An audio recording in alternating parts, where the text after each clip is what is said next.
Olá, tudo bem? Hoje nós vamos ver um pouco mais de filosofia política.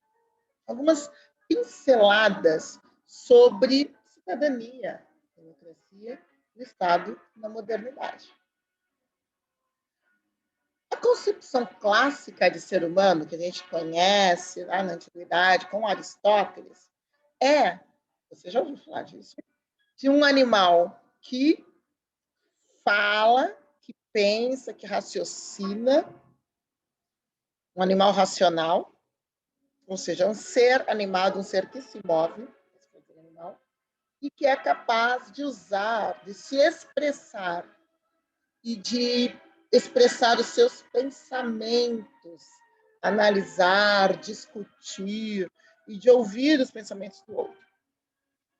E um animal político. Esse animal racional, é o ser humano, se expressa, ele expressa os seus pensamentos e ele avalia os pensamentos do outro, e ele expressa para o outro. Ele, portanto, não vive isolado. Por mais longe que ele esteja fisicamente de um outro, ele é sempre parte de uma comunidade. Bom, essa é uma concepção bem antiga, que nós conhecemos, da antiguidade de Platão e Aristóteles, em que a política, portanto, o que é o animal político? A política é o que era? Era entendido como um estudo de problemas sociais e uma continuação da ética. Ética como um estudo de problemas de cunho individual.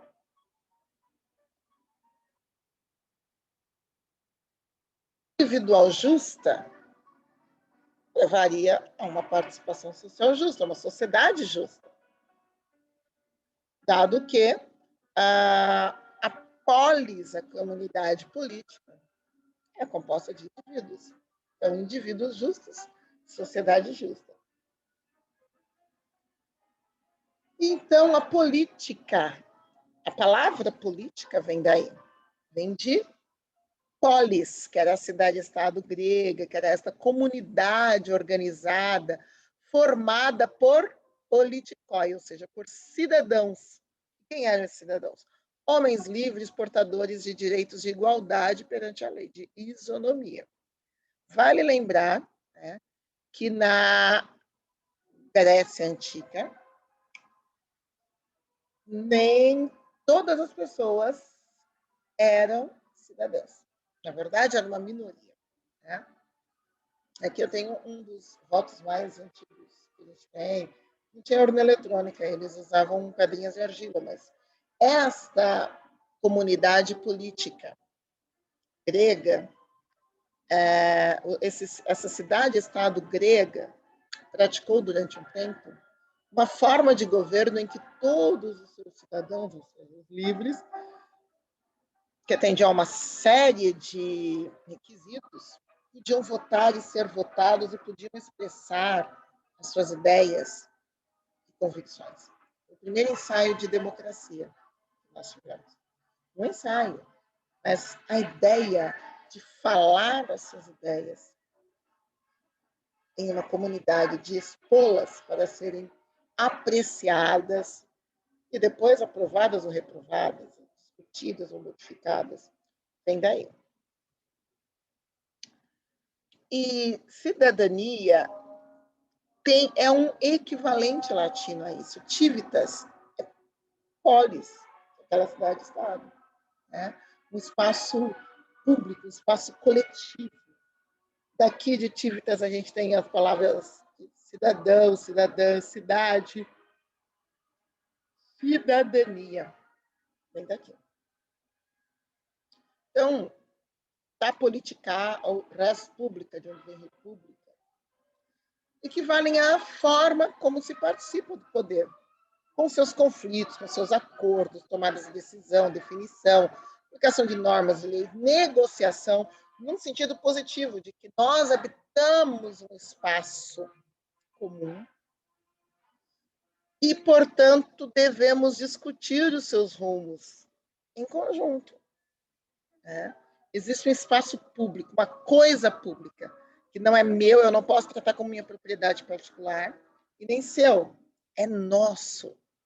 Então, a negociação sobre direitos e deveres da comunidade que habita esse espaço, que é coletivo, que é público, é a política, essa concepção. Né? Isso forma a comunidade política. Então, basicamente, quando as pessoas, eles consideravam-se que uma pessoa justa, um conjunto de pessoas justas formariam uma comunidade justa. Então, a gente lembra sempre que ética e política na antiguidade são vistas como uma continuidade. Isso muda bastante, principalmente quando nós chegamos no início da Era Moderna, com Maquiavel. E Maquiavel que, observando a realidade, não trabalhando o que deveria ser, mas aquilo que ele via como algo que ocorria. Então, Maquiavel olha e diz: política e ética podem, inclusive, estar em direções opostas. A sociedade justa, individual justa, nem sempre andam juntos. É o que Maquiavel vai colocar no início da modernidade. Tá? Então, nós já vimos que havia a política como essa comunidade de pessoas, a comunidade política. Na modernidade, isso muda um pouco lá no início. Tá? Mas, fechando aqui o que era na modernidade, tem um conceito interessante. A política era vista como essa comunidade de pessoas, essa atividade, a polis, né? É uma comunidade política de pessoas que partilham um espaço.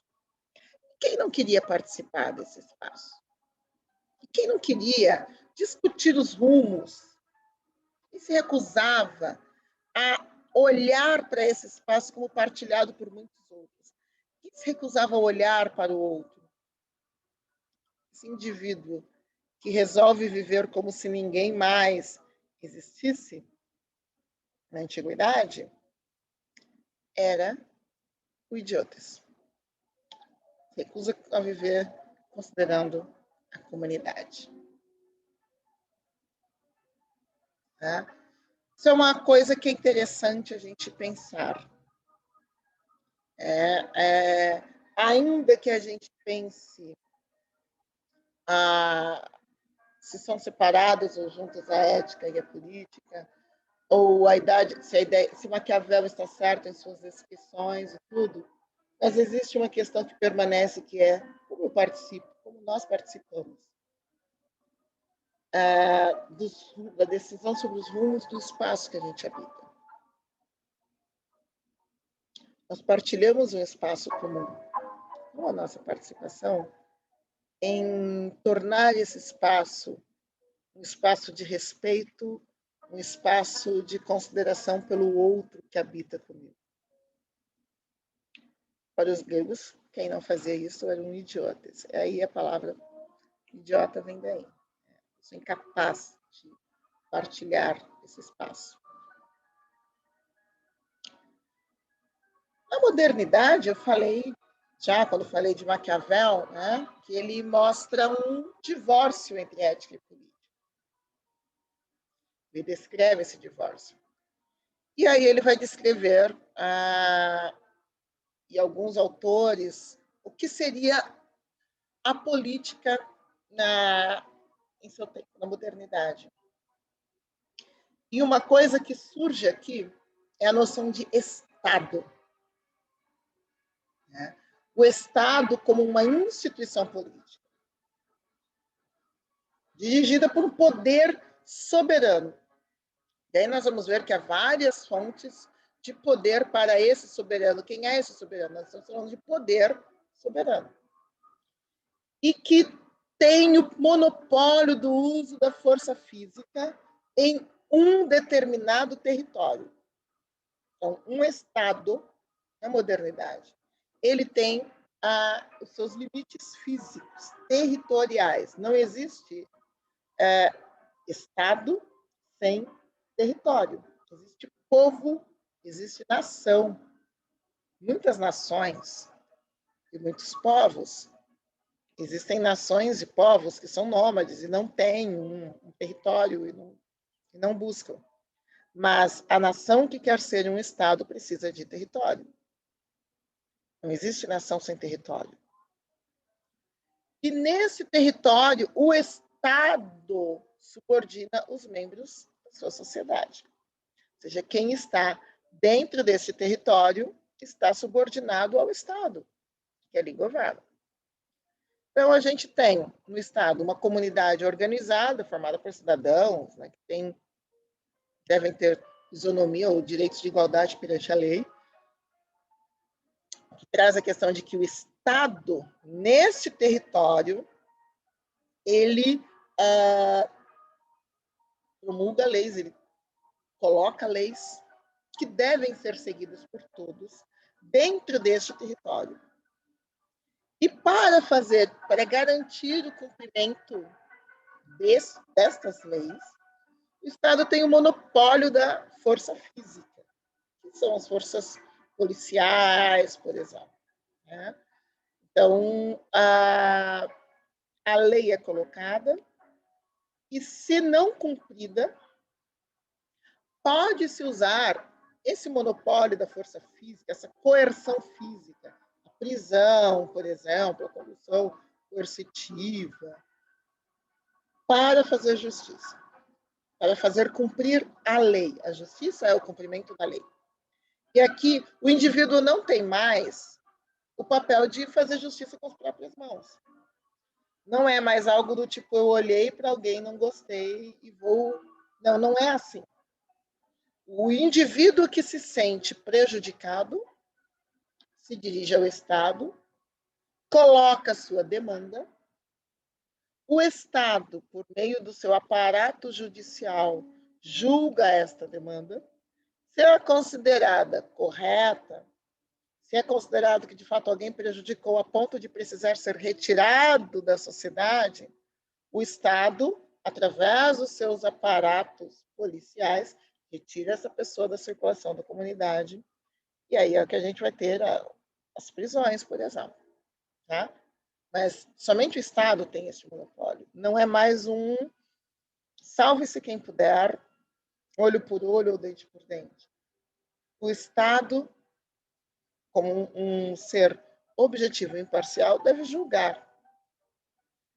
No Estado de Direito, portanto, todo julgamento é feito por meio de leis que fazem com que todos sejam iguais.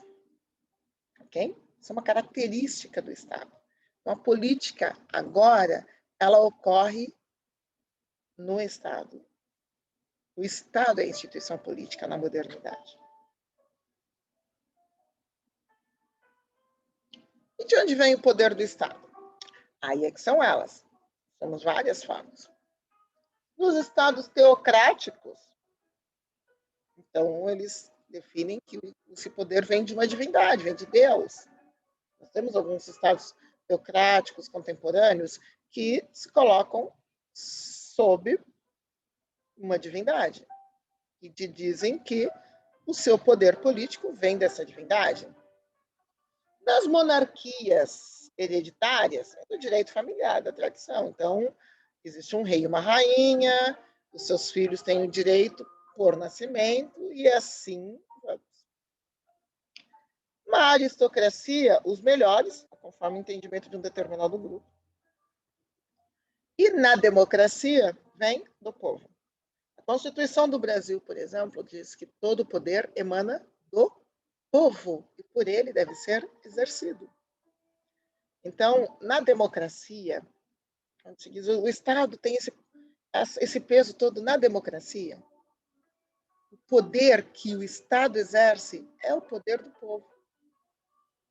Numa democracia, portanto, não são poderes individuais e vontades individuais.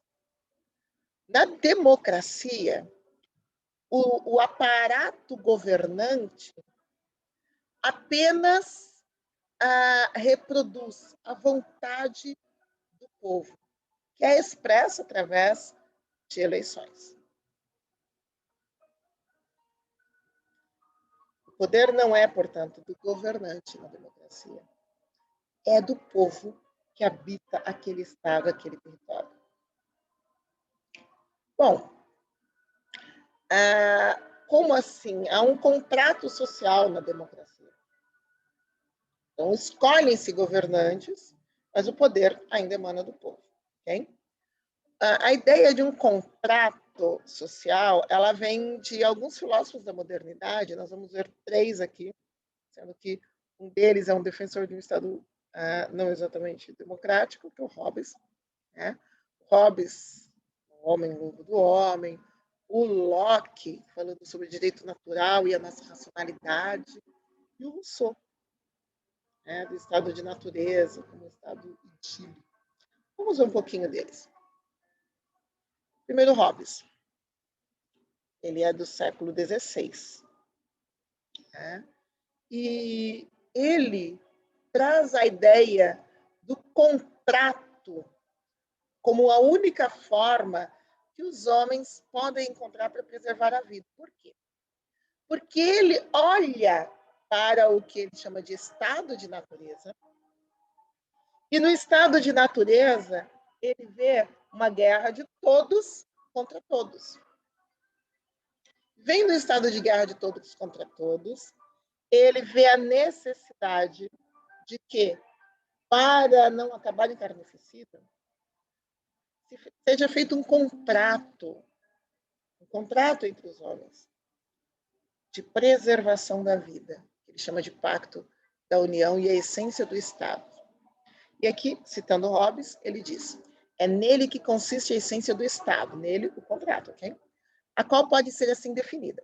Uma pessoa de cujos atos uma grande multidão, mediante pactos recíprocos uns com os outros, foi instituída por cada um como autora, de modo a ela poder usar a força e os recursos de todos, da maneira que considerar conveniente para assegurar a paz e a defesa comum. Então, aqui, o que o Hobbes coloca é que a essência do Estado está na transferência do poder de governo para alguém que tenha o monopólio da força e os recursos a serviço do povo para assegurar paz e defesa. Portanto, esse governante, essa governante escolhida, não representa a si mesmo, mas o povo. Há uma concepção, no caso de Hobbes, ele define um Estado forte e um governo mais totalitário, mas monarquias, por exemplo, mas esta governante, executam a vontade da população, defendem a população, executam essa vontade de que a paz e a defesa comum sejam mantidas. Então, eles estão a serviço do povo, sim. Para Hobbes, esse modelo seria uma monarquia e tudo, para que é instituída pelo povo.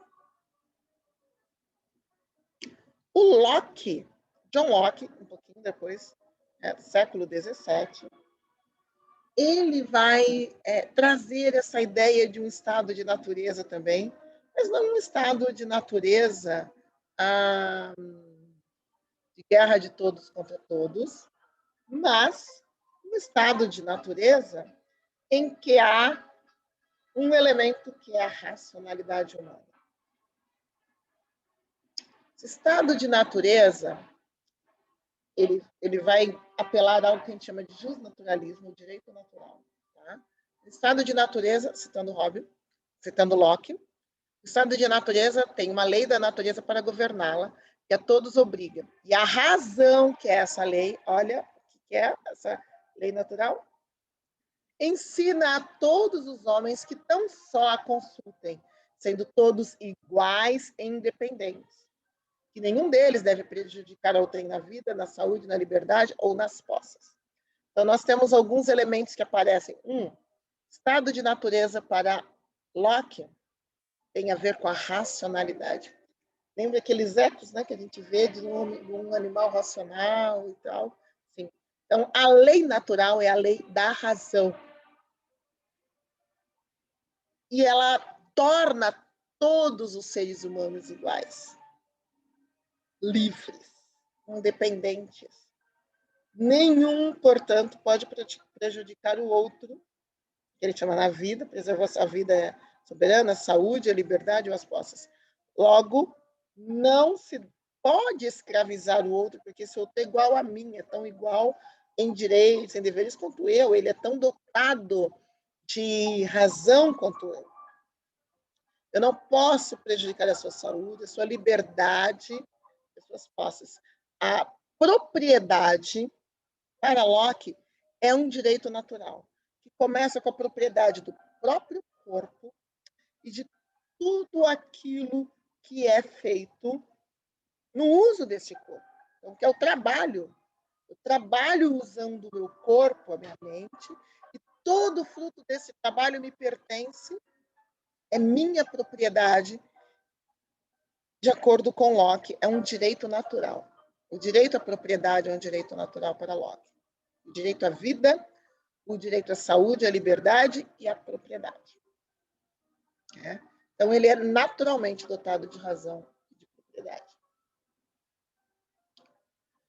Rousseau, Rousseau, século XVIII, uma grande influência na Revolução Francesa, uma grande influência para as democracias modernas.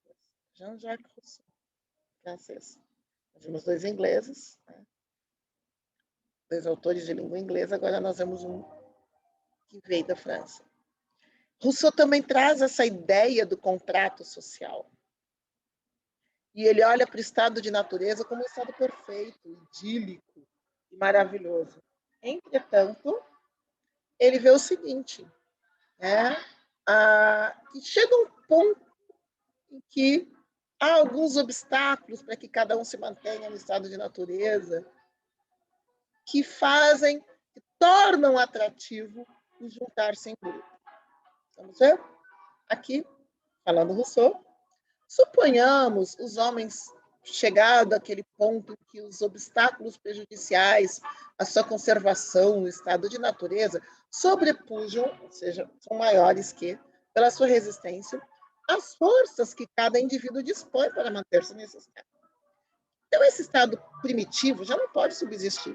E o gênero humano, se não mudasse de modo de vida, ora, como os homens não podem engendrar novas forças, mas somente unir e orientar as existentes, não têm eles outro meio de conservar-se, senão formando por agregação um conjunto de forças que possa sobrepujar a resistência, impelindo-as para um só móvel, levando a operar em concerto.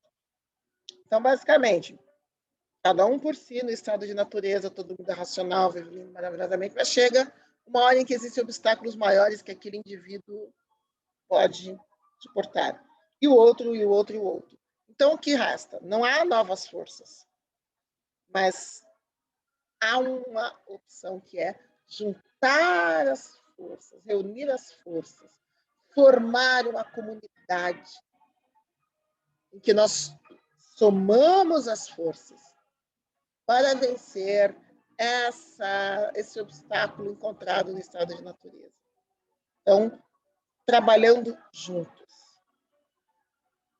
Esse contrato social é um contrato que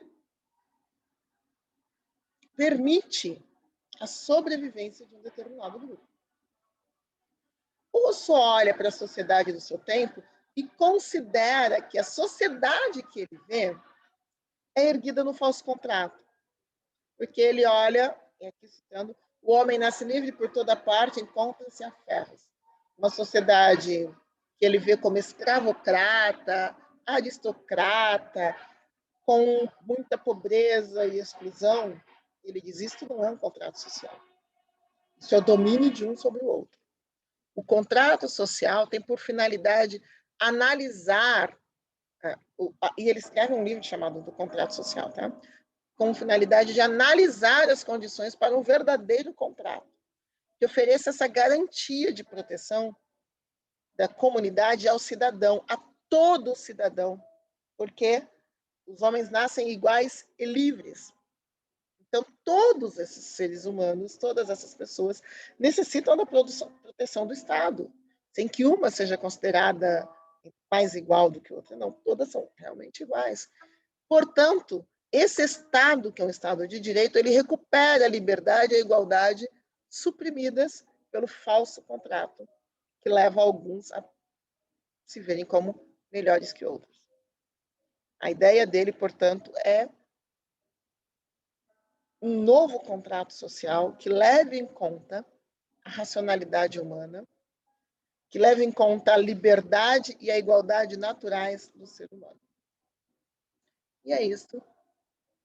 Obrigada por acompanhar e até a próxima.